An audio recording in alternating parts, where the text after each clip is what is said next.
Jeremias 1,5 diz aqui ó, o seguinte: olha o que ele declara aqui. Antes de te criar no ventre, eu te selecionei. Antes de você nascer, eu te consagrei e te designei como um profeta para as nações. Veja, não é um profeta para Israel, é um profeta, lá Goim, tá vendo? Lá para os Góis, você é um profeta para os Góis, para as nações. Olha que coisa bonita, vocês imaginavam isso? E ele lhe respondeu: Ah, meu soberano Deus, eu não sei falar, pois ainda sou um menino. Tá vendo? Eu ainda não sei entender esses mundos espirituais. E Deus me disse: Não diga ainda sou um menino, mas vá aonde eu te mandar e fale tudo o que eu te mandar falar. Imagine quando Hashem botasse a Torá na mão de vocês e vocês terem que falar a verdade dele, falar para as pessoas e falar para as nações. Então, você vai falar antes que você nascesse, antes que seu ego fosse acima, achando que você é alguma coisa, foi o Todo-Poderoso que te criou. Cada segundo, cada microsegundo, cada pensamento que veio, cada célula que funcionou e tudo que deu errado também foi só ele. Que coisa bonita. O que você fez? O que eu fiz? Nós só decidimos. Nós decidimos se era bom, se era mal, se aquilo nos fazia feliz ou não. Mas na verdade foi ele que fez a gente assim, não é? Se uma pessoa decide um dia ser um policial, foi porque Deus quis que ele fosse um policial. E às vezes ele pode ter não decidido ser um policial e achando no meio do caminho, não, você vai ser um policial.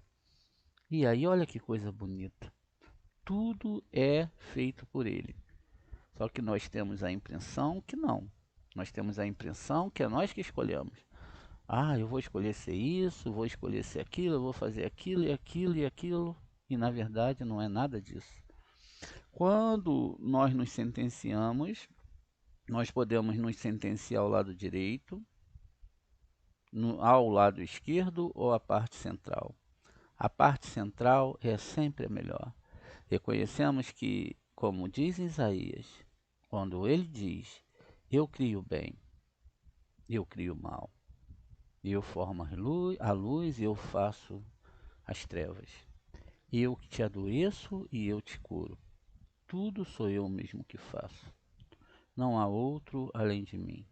Se nós compreendermos que tudo que é criado nesse mundo, tudo que se materializa e tudo aquilo que nós entendemos, e mesmo aquilo que nós entendemos porque Hashem permitiu assim.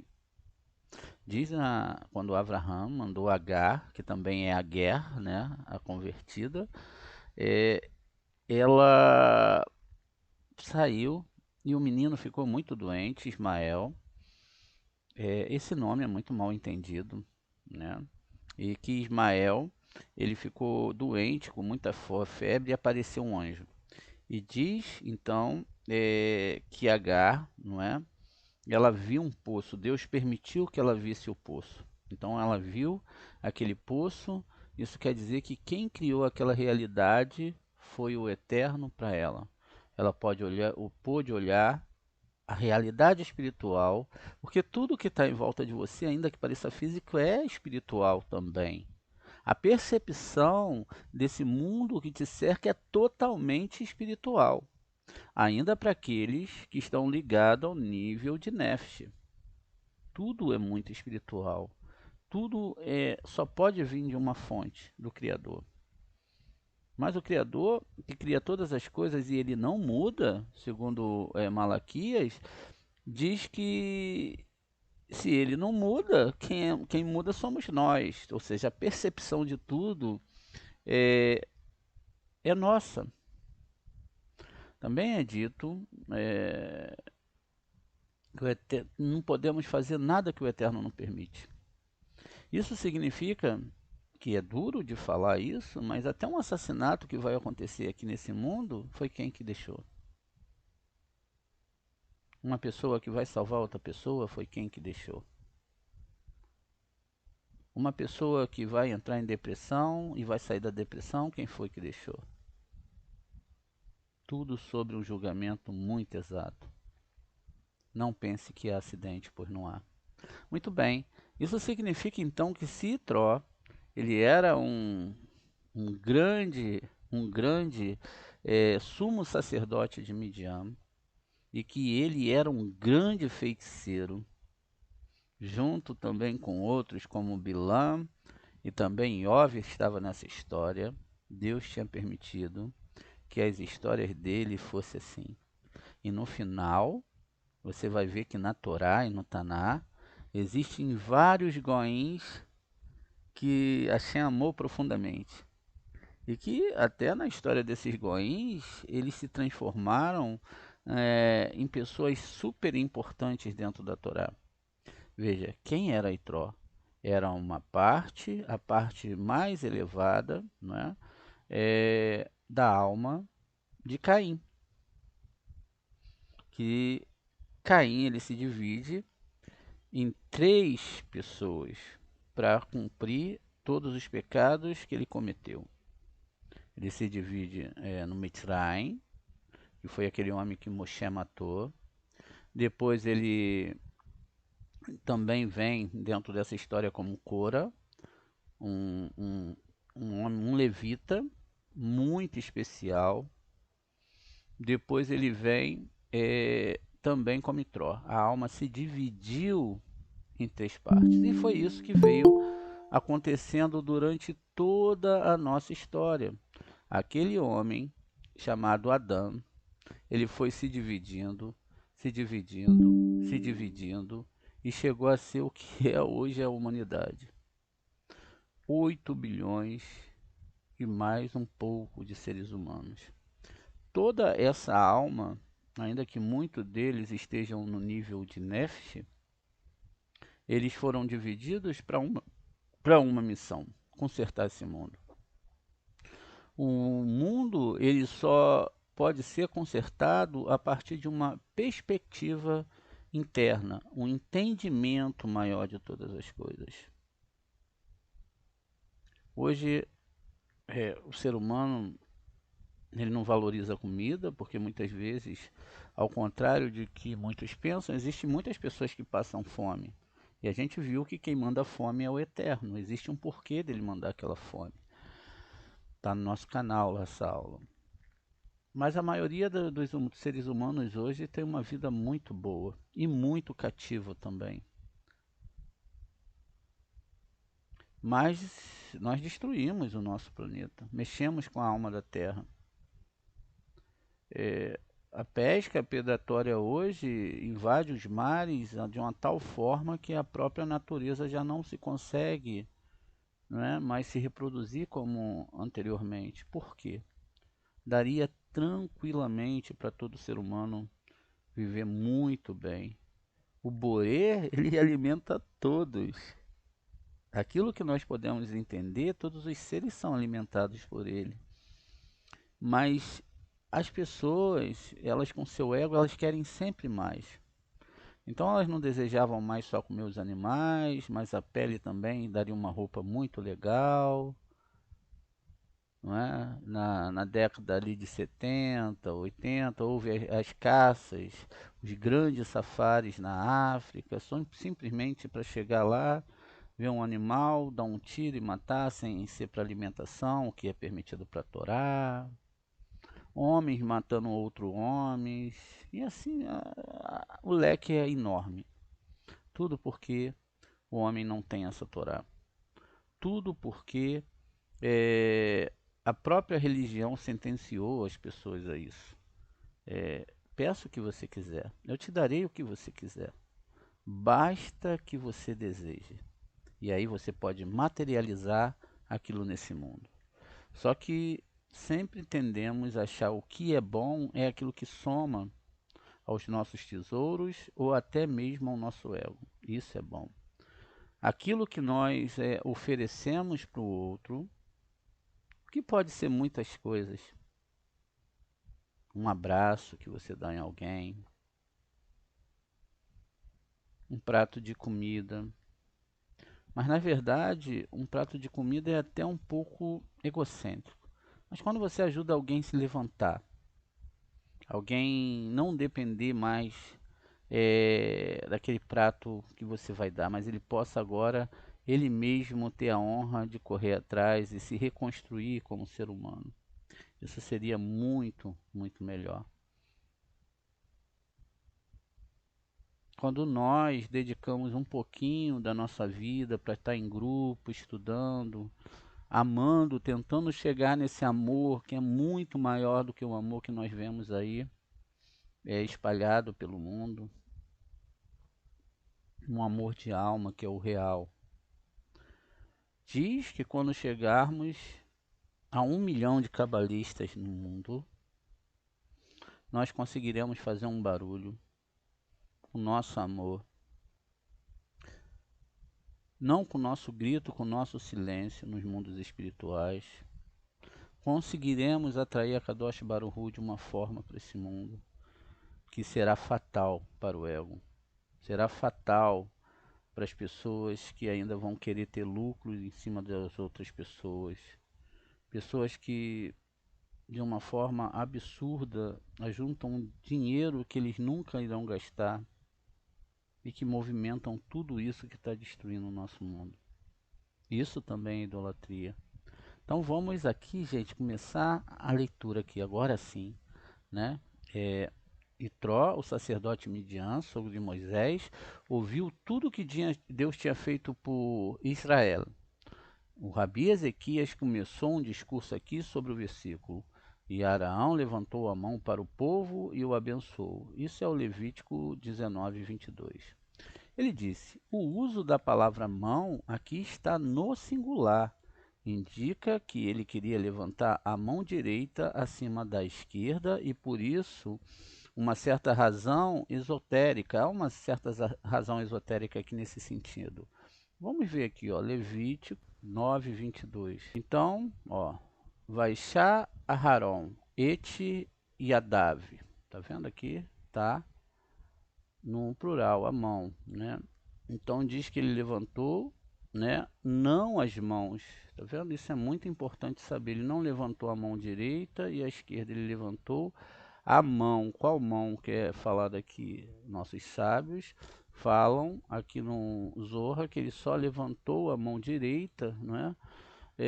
E o abençoou. O uso da palavra mão no singular indica que ele queria levantar a mão direita acima da esquerda. Isso por uma certa razão esotérica.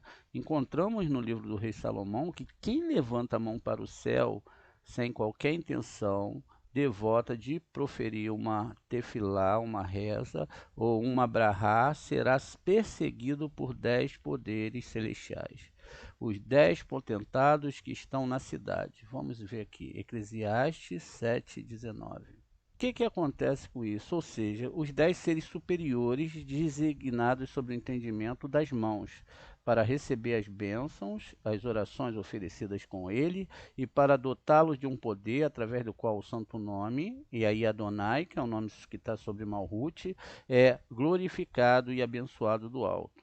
E é, portanto, glorificado de todos os lados, e esses 10 potentados pegarão as bênçãos de cima e as derramarão sobre aqueles que estão abaixo. Portanto, quando um homem levanta a mão ao céu, deve cuidar para que a sua intenção seja orar, ou abençoar, ou suplicar. Porque se ele levantar em vão aqueles poderes que meditam na extensão das mãos, irão amaldiçoar ele com 248 maldições. ou seja, aquele mesmo lance lá em cima que a gente acabou de ver da palavra Ramá. Alguém assim está escrito, ele amou a maldição e ela veio sobre ele. Isso é o Terrenim 119:17.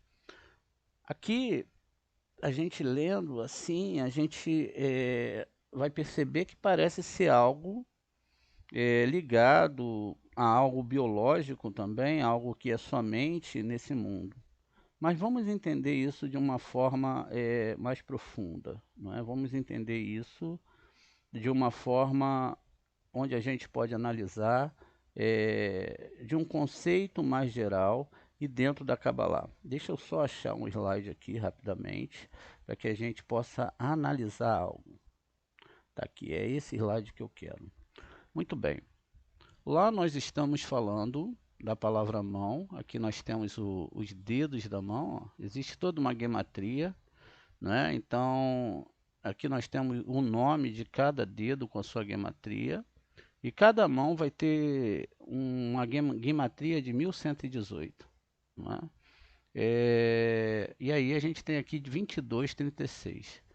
22, 2236, que são 22 letras hebraicas, 3 mais 6, 9, que é a primeira letra do alfabeto hebraico, a letra central e a letra final. E que seria 26 vezes o tetragrama, vezes a palavra Elohim. Isso é muito bonito de se entender. Muito bem. Quando nós estamos falando aqui dessas mãos, a gente está falando aqui dessas sefirotes. Então, quando nós estamos falando de mão, das mãos do Eterno, ó, nós estamos falando aqui exatamente, ó, das sefirotes. Todo mundo, agora preste atenção. Olhe para sua mão abaixo. Ela está bem abaixo do seu cérebro, bem abaixo da sua consciência mesmo, mas ela é movimentada pela sua mente. Quer dizer que mesmo no mundo criado dos anjos e todas as forças, por maiores que sejam, Hashem ainda não está isso. Isso é a mão de Hashem. O que nós chamamos dos dedos de Hashem, tá vendo? Mão direita, que são as sefirotes Keter, Rorimá, Hesed, Tiferet e Netzah. Então veja, e a mão esquerda, que é Biná, ainda que aqui é um nível alto da mão esquerda, Gevurah, Od, Yesod e Malhut. Tá vendo que bonito? E quando a gente sabe disso? Quando a gente abre o nome divino, ó, Yud, Re. Aí se transforma, quando aberto, Yud, Re, aqui eu abri com Yud, e depois aqui eu tenho 5 dedos, ó. Aqui eu tenho a primeira parte do tetragrama da mão direita, a gente não tem nem como imaginar isso, porque aqui a gente já está indo para os mundos espirituais, acima do universo. Depois a gente tem os 5 dedos, que são essas 5 letras, porque é esse nome escrito por extenso. E depois eu tenho aberto mais uma vez, e aí eu vou ter exatamente 14 letras, que são as falanges da mão. Muito bem. Aqui eu tenho esses poderes. Imagine, meu Deus, se eu levanto a mão para receber, ao invés de abençoar, ao invés de doar, eu estou então recebendo sobre mim maldições. Você já parou para pensar isso? Mas existe uma coisa muito séria dentro da Torá. Essa questão séria, ela está ligada aos 10 espias. Já matamos aqui a charada, né? Os 10 espias. Na verdade, eram 12 espias. Entre esses espias, existiam dois que eram diferenciados. Yehoshua, que é a reencarnação de José, e que também representa Yesod. E tínhamos também Caleb. Caleb é o nome que nós damos aos cachorros em hebraico, né? Caleb, que é só coração. Realmente é uma ligação muito bonita e isso tem uma profundidade muito grande dentro da Torá. Olhando no primeiro aspecto, nos parece que era uma guerra entre homens, mas não era assim. Na verdade, quando você está falando ali, está se falando dessas 10 forças de acusação que o Zohar está falando. Como que isso funciona? Quando nós acordamos, 3 horas da manhã para começar a estudar a Torá, nós criamos 2 defensores. Esses defensores se chama Yehoshua, que é um sistema espiritual, e Caleb, só coração. Então, esses 2 defensores vão defender o nosso dia todo. Eles são 2 testemunhas de que você acordou cedo para estudar essa Torá, você priorizou essa Torá e que essa Torá vai te defender o dia todo. Isso eu estou falando no nível espiritual, nível de entendimento de Torá, nível de mundo de Torá. E que esses 10 espias, que vão durante o dia todo te acusar, não terão poder sobre você. Olha que coisa bonita. Imagine lá, quando for escolhido o nome para ser defendido, olha, fulano de tal, esse fulano aqui, em relação à Torá, está defendido. Aquele outro vai ser acusado. Isso é o que eles estão falando aqui. Quando a pessoa ela não entende essa Torá, quando ela não estuda essa Torá, não prioriza essa Torá na vida dela, ela pode ter tudo o que ela quiser, mas ela não vai ter essa defesa que a Torá diz em relação a esse tempo que está sendo mostrado aqui. Veja, então ele amou a maldição e ela veio sobre ele porque ele não priorizou o estudo da Torá. Ele não acordou para estudar essa Torá. Ele não se esforçou. O Yetzer Hará do sono, ela, ou por priorizar outras coisas, acabou sentenciando essa pessoa a ficar longe dessa Torá. E não tem nada, como eu disse para vocês. Quando a Torá fala sobre pobre, ela não fala sobre pobre de dinheiro nesse mundo. Porque, na verdade, quando a Torá ela fala de pessoas estéreis, e eis que Sara era estéril. Por que ela era estéril se ela era vontade de receber? Sara não tinha desejo de receber nada desse mundo, assim como todas as matriarcas eram estéreis. E sendo estéreis, elas não tinham como criar o próximo nível, porque elas não tinham desejo de nada nesse mundo. Então foi preciso que o Eterno criasse nelas um pouco de desejo de recepção para esse mundo, para que elas pudessem avançar. Diz na Torá também que aquele que vê o Eterno não pode continuar vivendo. Não se pode ver o Eterno. Essa vida que se fala ali não pode se continuar vivendo dentro desse sistema que nós estamos acostumados, onde as pessoas usam as outras pessoas como se fossem moedas de troca, como se fossem pessoas que vão dar lucro para elas a todo momento, sempre querendo extrair alguma coisa daquela outra pessoa.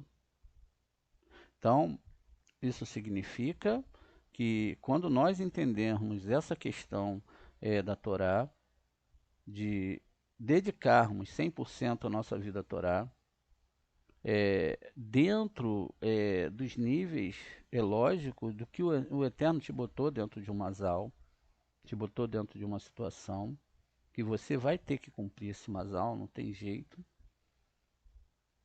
Então, você está compreendendo essa Torá. A seriedade que tem essa Torá. Então, quando Deus, ele que manda a fome, ele que manda as doenças, ele que cura, ele que liberta, se a pessoa está naquela situação é porque ele não estudou a Torá. E ele está sendo colocado naquela situação para estudar a Torá. O que nós fazemos? Nós pegamos e botamos a nossa mão sobre aquela pessoa, usamos a nossa autoridade de estudantes de Torá, ou até mesmo os idólatras fazem isso e tiram a pessoa daquele aperto. Logo, aquela pessoa ela não vai para estudar Torá, ela vai para outro caminho, e a gente acha que está fazendo alguma coisa alimentando as pessoas que não querem estudar essa Torá. Isso é errado. Estamos lutando contra o Eterno. Temos que deixar a pessoa passar pelo seu processo, porque todos nós passamos por esse processo, para que ela possa entender isso. Para que ela possa entender que ela está passando por aquilo, não por um acidente ou que ninguém atacou ela, mas porque ali existe algo que ela tem que extrair do seu estudo. E no final, as pessoas vão chegar do outro lado com seus subornos e vão falar assim para Hashem: Hashem, eu alimentei mais de 1000 pessoas. Eu fiz tudo, tudo, tudo para ajudar o meu próximo. Sabe o que Hashem vai falar? Quem mandou você se meter nisso?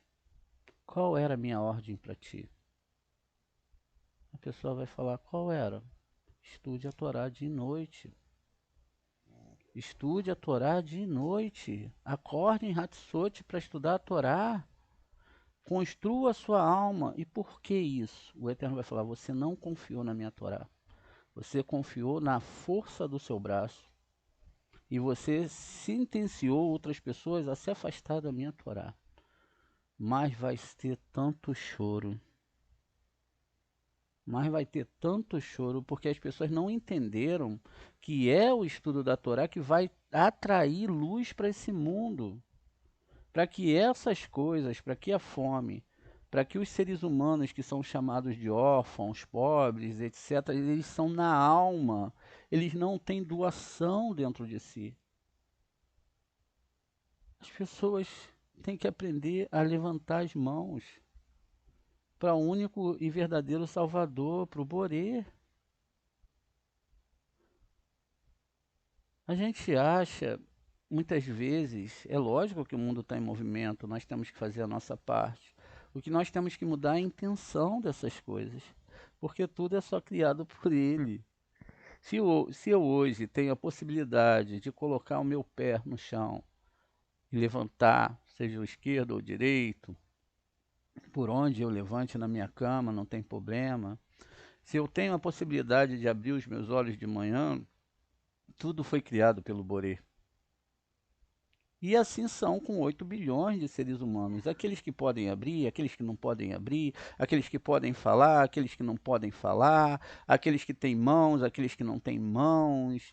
E é ele, somente ele, nenhum anjo, é que vai dar vida para todo mundo. É ele, somente ele, que vai dar para você a possibilidade de fazer algo quando ele botar alguém na sua vida. Mas as pessoas têm que pegar essa fé na Torá, se alimentar dessa Torá, sentir o poder dessa Torá, o entendimento dessa Torá para agir conforme a Torá ordena. Mas quando nós, diferentemente aqui de Itró, agimos com as nossas forças, agimos com nosso entendimento, agimos com as nossas armas, os nossos argumentos, eles podem até funcionar nesse mundo. Quando eu digo funcionar, não quer dizer de forma nenhuma que é funcionar na argumentação humana, mas funcionar na argumentação espiritual.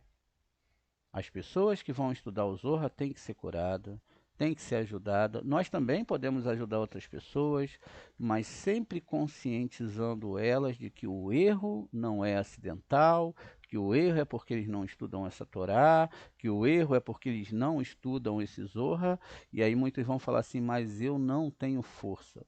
Quando uma pessoa fala que não tem força, ou quando há uma argumentação do Yetzer Hará dentro dela, ela não tem essa Torá, ela não ama o Eterno e ela não está fazendo o que os nossos sábios mandaram. Então, pela sentença do Zohar, ela está fora dos mandamentos da Torá. A Torá, ela não está falando de quem é bonzinho, ela não está falando de quem é mal, porque quem é bom pode se tornar mal e quem é mal pode se tornar bom, depende do que a Hashem deseja. Inclusive, existem na história relatos de pessoas que eram muito boas e depois de terem um acidente, bateram com a cabeça, tiveram um acidente, se tornaram pessoas horríveis. E a pessoa nem sabe como isso aconteceu.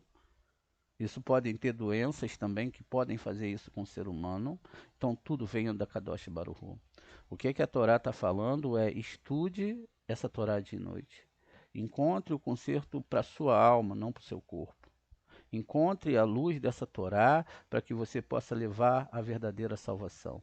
E quando a Torá fala dos pobres, os pobres somos todos nós que estamos nesse mundo, desligados da Kadosh Baruch Hu e do estudo profundo dessa Torá, do amor muito grande, de uma certeza muito grande por essa Torá, de um conceito de entendimento profundo dessa Torá, que na verdade é a descrição dos astros, que são as mãos do Eterno, que também é uma descrição do mundo espiritual e que nos alimentam a todos os dias. Alimenta quem? Aquele que crê e aquele que não crê.